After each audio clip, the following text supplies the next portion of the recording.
Welcome to Catskill Weiss Schwarz. Today will be the inaugural video for a new series that I'm starting called Second Look. This will be a series where I take a look at combos that have gone mostly unnoticed by the Weiss player base for a particular set. Now, in this series, I don't claim to be the first person to read a particular combo or recognize the value of an underplayed combo or a combo that is good but people just aren't really talking about it too much, and have ignored it in favor of the combos that do see more play and do have more people discussing it. I'm just trying to put a spotlight on combos that seem to have been dismissed in favor of the more obvious or topping combos in a particular set. The combos I'll showcase in this series aren't necessarily better than the combos from a set that may top more or warrant more discussion, but they're combos I think that have potential to be good alternatives to the more established combos in a particular set. Today's second look video will be focused on Bocchi the Rock. Bocchi the Rock is a set that came out in English in 2024. It's a neat set, it's a fun set. It had decent success and has had decent success in the competitive scene since its release. It's a set that has a lot going for it and generally can be very, very consistent most of the time. Weakness of the set is that very little about the set is necessarily above average, at least when we talk about modern Weiss.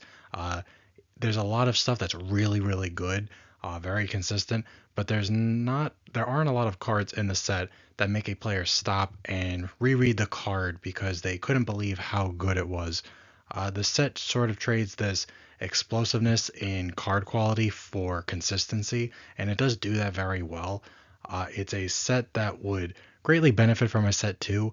It has most of the bones that it needs to form any competent deck and is definitely a very solid deck. It has a lot of utility. It has some very good consistency pieces, and it can do it for relatively low cost when compared to some other sets. But a set 2 would definitely add some cards that, particularly level 3, might just give it a leg up, that would make it a deck that tops more. It is definitely a deck that has topped pretty consistently since it came out, but it's never something that really exploded onto the scene. It's always been something that's more like it'll show up like maybe once in like a top 16 sometimes, that sort of thing. It's definitely a deck, a set you need to know about some of the things that it has because it does have a lot of really good utility. Like it's got a very cheap Fumio, a cheap stock shuffle, stuff like that. It can compress pretty well. It's just a set that needs a little bit more to really take it, I think, into the realm of some of the more recent sets that we've seen that have dominated the meta. Now, without further ado, let's get into it. Before I discuss the combo from Bocchi that I really wanted to look at, I wanted to just give a brief overview of the dominant combos that see the most play from this set. Definitely the combo that sees the most amount of tops from Bocchi and is what generally people talk about playing when they discuss playing Bocchi. For Bocchi, it's pretty simple. There's really only two combos that for the most part see the most play. Definitely the ones that see the most success. It's this level 1 Goto paired with this level 3 Rio. The Goto is an effect that we have seen plenty of times before. On attack, if you've got the climax and you've got experience 2, you could discard a card. If you do, look at up to 3 cards from the top of your deck, choose up to 3 music characters or 3 disgraceful history, which is an event, and you add them to your hand. Everything else goes to the waiting room. It's a very cheap combo that can generate you a lot of resources, a lot of hand resource. The discard condition is pretty negligible when you're adding potentially 3 cards to hand. Playing more than 1 copy of this is really great. You can bounce back from having very little hand very quickly with just a couple of copies of this. The set also has a Brainstorm. That's a salvage Brainstorm with a Soul Trigger on a level 0, which is already pretty great. However, it also gives +1 to your hand size while it's on your stage, and that effect does stack. So if you just plop 2 copies of it in your backstage, you can now have a 9-card hand size, which is great. You can just have a lot of different options in your hand that you don't have to discard if you go overhand, so that you've got a lot of utility that you can use throughout the game if needed. It also gives you a little bit of compression via your hand. Hand compression is arguably the best kind of compression in Weiss. because there aren't really many cards that really your opponent could play that will directly target your hand. Um, Whereas, like, if you build a lot of stock compression, your opponent might be able to stock swap you or even stock shuffle you, and you could just lose the game if your opponent just snipes a lot of climaxes out of your deck via that. However, while there are some cards in very few sets that might say something like your opponent must put a card from their hand to their memory for a turn or something like that, there really is very little that requires your opponent to discard their hand or any cards from their hand permanently, and there's really nothing that's the equivalent of a stock swap but with the hand.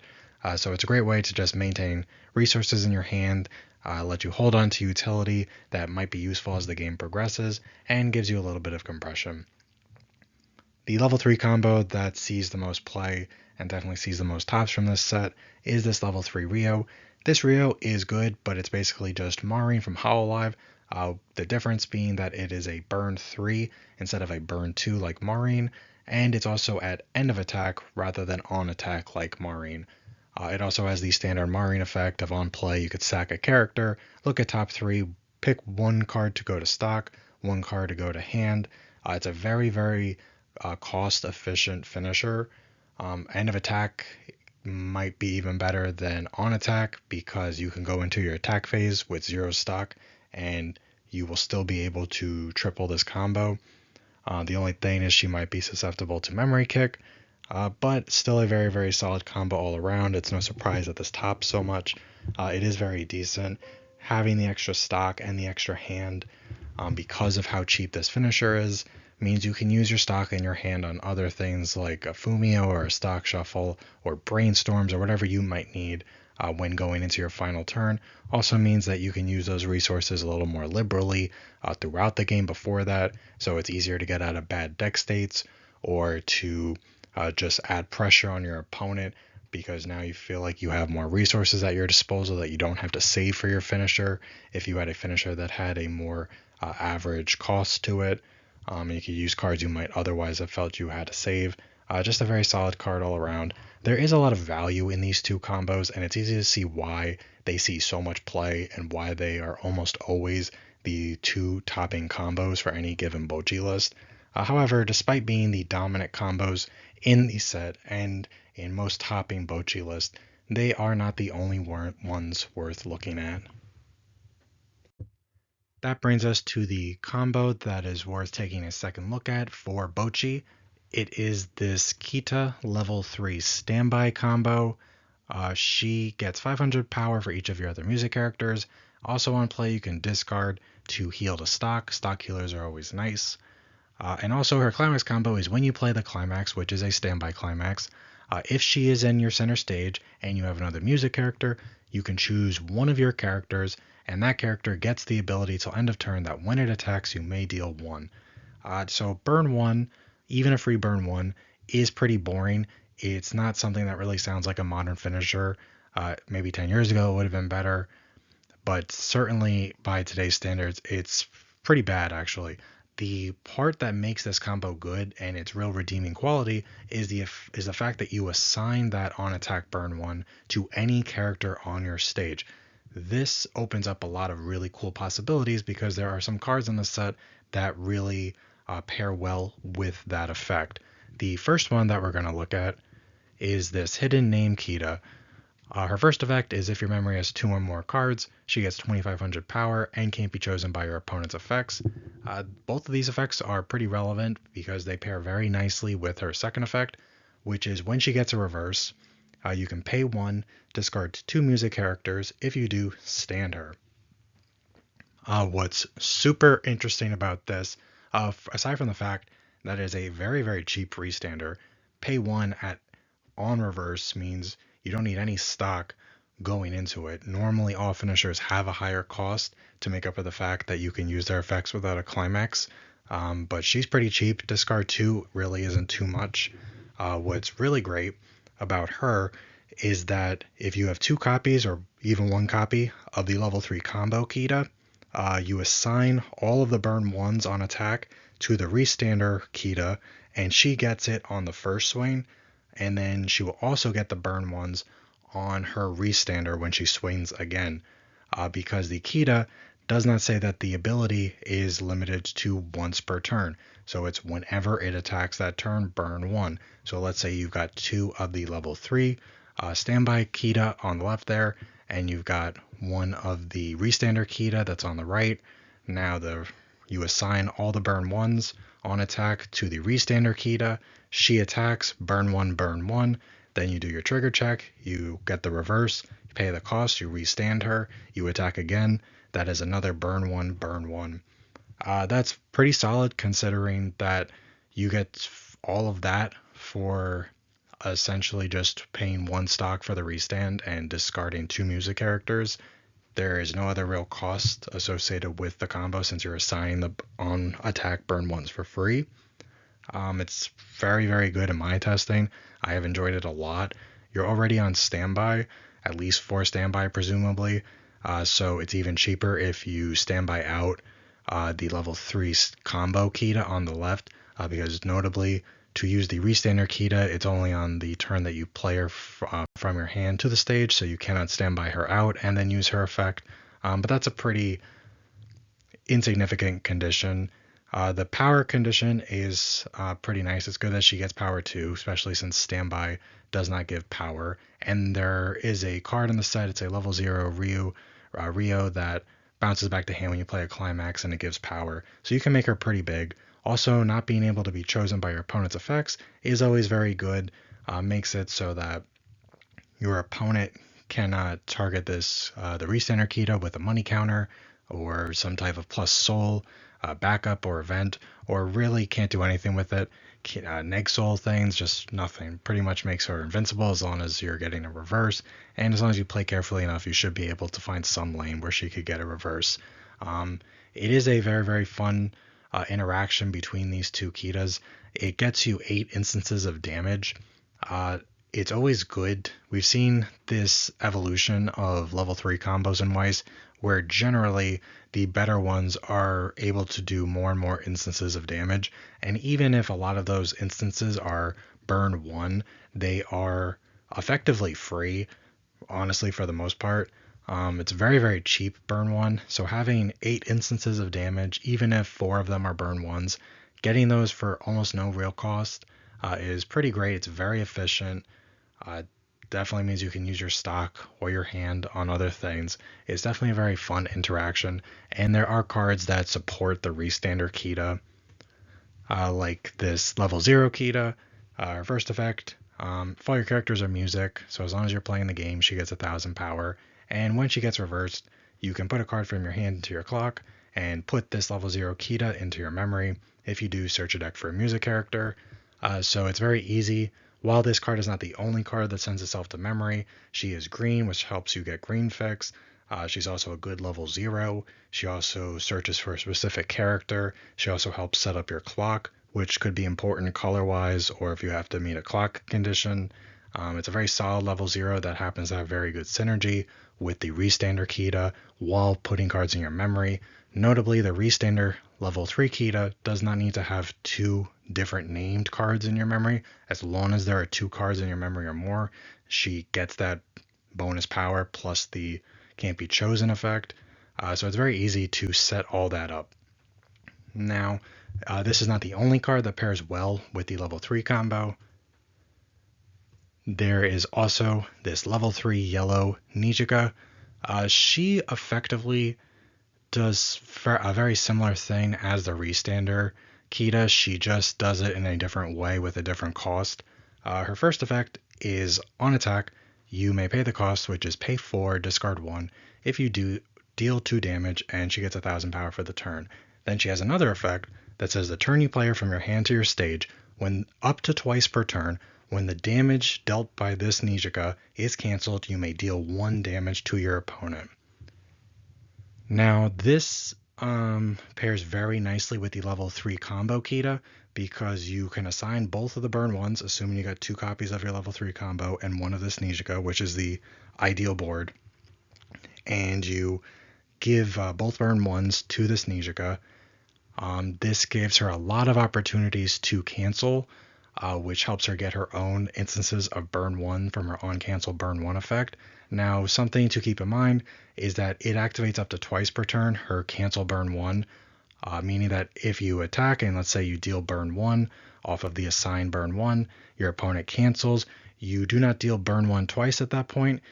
Cancel burn 1 twice. All you do is cancel burn once. Your opponent has to cancel twice from her damage that's dealt in order to get both of her cancel burn 1s.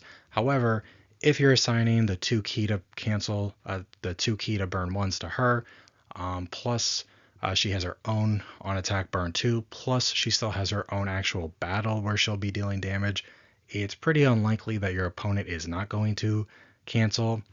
Definitely, I'm sure they'll cancel at least once, and they'll probably cancel twice. So it's very easy for this to also be 8 instances of damage when paired with the level 3 combo, paired with 2 copies of the level 3 combo. The cost is slightly different. She does have a different color requirement. She also does have to be played from hand, like the Restander Kita, to really maximize her. That's how you get the cancel burn. She does have to be played from your hand. However, like the Restander Kita, she gets 8 instances of damage if everything goes right and your opponent cancels, which they should be. If your opponent is not canceling any of that, that just means they ate like an entire level straight, which is also pretty nice too. And the pay 4 sounds like a lot, but if you're on standby, it's a lot less. And while, again, just like the Recenter, you cannot standby this out and fully maximize her, you could still get the pay 4 ditch 1 burn 2 effect, even if you standby her out, but you won't get the cancel burn 1s. But you could still standby out your level 3 combo, which still helps save cost. And pay 4 sounds a lot less expensive when your level 3 combo is a stock healer, and you can always just attack with this last. So as long as you get one, if you get 2 copies at stock heal of your level 3 combo, plus the first 2 attacks, you'll have the 4 stock you need in order to do this Nijika with her pay 4 ditch 1 burn 2. It's pretty great. Even though it is burn 1s, ideally your opponent is going to be canceling on these burn 1s, and then you could stick the bigger damage from the actual swings. It's very cheap. It's very efficient. I have found that 8 standby is really the easiest deck to make this whole thing work, and it's pretty. It works pretty well. 8 standby decks have a lot of good synergy with themselves as long as the set supports them. For example, this set has this level 2 standby Kita. Her effect, her climax combo is when you play the climax, if she's in your center stage, you may pick one of your other music characters and stand it. She also comes out at level 1 if you have a specific Kita in your clock, which is this Kita. So as long as this Kita is in your clock, she gets -1 level in your hand. She also gets 4k power as long as you have 3 or more other characters, so she'll be 95 cross turn before any sort of buffs are given to her.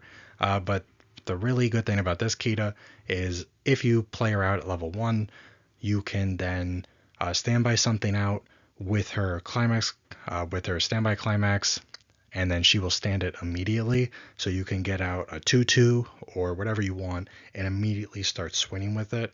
So you're swinging with a 2 soul, ideally right away at level 1. That should hopefully be sticking some big damage. It will be very big cross turn, as most 2/2s will be. And the one in this set is the bottom right Kita we see there. She's just a very standard 2/2 that we see in a lot of standby decks that says she gets 3k power if you meet field condition, which for this Kita is 3 or more other characters. She also has Encore, which is very standard for these sort of 2/2 standby profiles that we see very often. She's also got the standard 1/1 that becomes 7500 with hand Encore. There's a lot of standby support in this deck. It is not the best standby deck that's ever come out. It doesn't have the most utility that directly supports standby in the best ways. If you're someone who loves standby, this is not necessarily going to feel as fluid as something like 8 standby Data Live or 8 standby Nino from Quintessential Quintuplets, but there is just enough in the set to really make it worth it. Having this 2/1 combo that stands something right away and has a relatively cheap early play condition and it swings pretty big. Sometimes all you need to do is just be able to maintain a board and force your opponent to start wasting resources to replenish hand because they are just crashing so often. In an 8 standby, you're doing it often enough where it's pretty easy to do. There are also some other cards that work really well with the overall strategy outside of the 1-1, the standard 1-1 standby target, and the standard 2-2 standby target. There is the 0-0 Kita that we see at the bottom left. She has 3 different effects. Her first one is that all of your characters get the ability that they cannot be chosen while they're on your backstage. This is good for her specifically because she has 2 more effects. One of them is rest her, pick a character in your waiting room, put it underneath her as a marker, and her third effect is you can pay 1 and rest her to pick a marker underneath her, and you can add it to your hand. So not being able to be chosen means your opponent cannot blink it or bounce it or anything like that, thereby making you not gain the resource that you want. However, whether this was intentional or not, I'm not sure. It gives it to all of your characters in your backstage. So if you standby something out, let's say you trigger a standby at level 1 on one of your swings and you bring out another 2-2 or whatever it is you want to your backstage, it will also say that that card can't be chosen by your opponent's effects, which is very nice protection because we started seeing more and more sets that come out with cards that will stun characters so that they cannot move until the end of the following turn. So if you're going up against something like that, as someone who's played standby a decent amount, it's always annoying when that happens, and now you've just got this character that cannot move your following turn, and this will protect it from that. It also offers protection in case your opponent maybe has some sort of early play backup or something like that that they might want to use on a higher level character in your back row. It's just a nice little piece of tech that also has a good plusing effect. It does take 2 turns to make it work, but it's still decent enough, and I've enjoyed testing with it. There is also this 1-1 backup that we see at the top right for this Rio. She's a very standard 2K backup. However, she is also a free fresh if you discard a copy of the Kita level 3 that we see at the top left there. So that's a very, very cheap free fresh, just being a pay 1 and a discard a specific card. And since you're probably going to be maxing out on the number of copies you play of the level 3 Kita there, if you're playing 8 standby because you need to meet the clock condition for the early play aspect of the level 2 Kita, you should generally have a copy of her in hand. And it's a very, very inefficient, very, very efficient, very, very inexpensive way to refresh your deck when you're in a tight spot. If you're out a lot of climaxes but still got a big deck, 1 stock, essentially 2 cards from your hand, is definitely one of the cheapest ways we've seen to go about refreshing your deck, which sort of tracks with everything else involving this combo, that it's just a very, very cheap way to get a lot of burns, to get some big swings. Standby already makes getting out your combos cheaper. 8 standby, while it's not the greatest 8 standby deck I've ever played, and it is missing a few cards that I think would help that a lot of other sets have with their standby decks, it is a very, very it's a deck that makes it very efficient to get out 2 big bodies as early as your first turn at level 1 that your opponent's just not going to be able to get over because they just sit so big, and at least one of them will have hand encore. And that sort of advantage of forcing your opponent to crash, maybe when they were hoping to survive a little bit, then you're swinging for some bigger damage because they left you open lanes. It does sort of like add up throughout the course of the game, and that helps make up for the fact that at level 3, you're mostly just burning 1 a bunch of times, but you are doing it for a very, very cheap cost, so you can be spending your resources pretty liberally throughout the game. It's definitely a fun deck. It's a 8 standby has been something that I've really enjoyed more than I thought I would when testing it. I've tested it a good chunk, and it's not necessarily something that I expect to go top or regional or anything like that. It still can't necessarily keep up with some of the more explosive finishers that we do see in the current meta, but it is definitely something that I think is very, very underrated. It does have a lot going for it, and I've really enjoyed playing it, especially if you're a fan of Kita. I like her from the show. She's pretty interesting. And some people do just like Standby, and we have seen this push from Bushiroad in the last probably 2 or 3 years, where they definitely have been moving away from Standby. Some sets don't get Standby at all anymore. Oftentimes, though not always, but more often than not these days, when a set does get Standby combos, they are often not that great. It was clear that they really went all in on Standby when Standby first came out, and we got a lot of sets that had some really powerful Standby combos. People seem to not like that so much, and Bushiroad listened and started moving away from that a little bit. But every once in a while, we'll get something decent, and I think this definitely fits that bill. It's a little unassuming at first, but after testing it a whole bunch of times, it's definitely something that I have enjoyed a lot, and I think there's more to it than meets the eye. Not to quote Transformers, but it's something I recommend trying out, especially if you like Bocchi or if you just like Standby. It's a little, to me, it's more interesting just playing the traditional door bar deck from Bocchi, which I've tested a good chunk in the simulator, even though I haven't played that one in real life, but I've also played against it. And that is a perfectly good deck, and it is fun, especially if you like Bocchi. There's a lot of funny looking cards in it, a lot of good art, but also a lot of good effects. You can still use most of those cards in an 8 standby list, or at least a 4 standby. It's just a very solid deck overall, and definitely a combo this level 3 that I think has been super underrated and sort of dismissed or ignored by the community. But I think it's one that is worth checking out. And that will wrap up this video. This has been Catskill Weiss Schwarz, and thank you for watching.